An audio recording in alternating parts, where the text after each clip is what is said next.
Welcome to today's video, John 10 verse 9 explained. I am the door. By me if any man enter in, he shall be saved, and shall go in and out, and find pasture. Jesus declares himself as the door, using a metaphor to describe his role as the sole means of salvation. In biblical times, sheep pens often had a single entry point, guarded by the shepherd. The shepherd would sometimes even lie across the entrance, literally becoming the door that protected the sheep.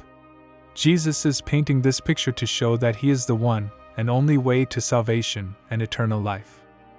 When Jesus says if any man enters by him, he shall be saved, it emphasizes that salvation is available to everyone who chooses to trust and follow him.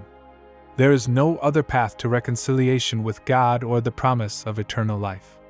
This verse aligns with other scriptures, like John 14 verse 6, where Jesus states that he is the way, the truth, and the life.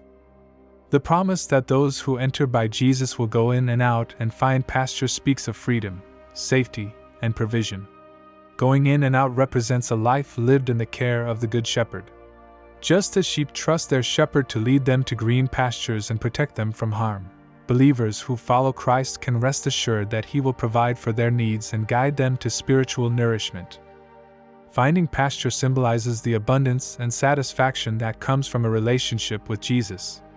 He provides for our souls in ways the world cannot.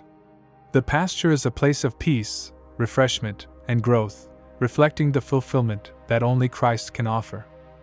This verse also highlights the contrast between Jesus and false teachers or leaders. In the verses surrounding John 10 verse 9, Jesus warns about thieves and robbers who come to harm the sheep. These represent anyone or anything that leads people away from the truth of Christ.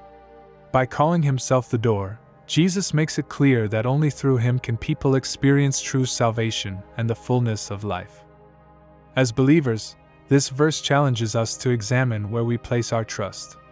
Do we rely on Jesus as the door to our salvation, or are we tempted to look for other ways to find meaning and fulfillment? The assurance in this verse is that when we choose Christ, we are saved, protected, and provided for. If this explanation has blessed you today, make sure to like this video, share it with someone who might need encouragement, leave a comment to share your thoughts, and subscribe to our channel for more biblical teachings. May the Lord bless you and keep you always.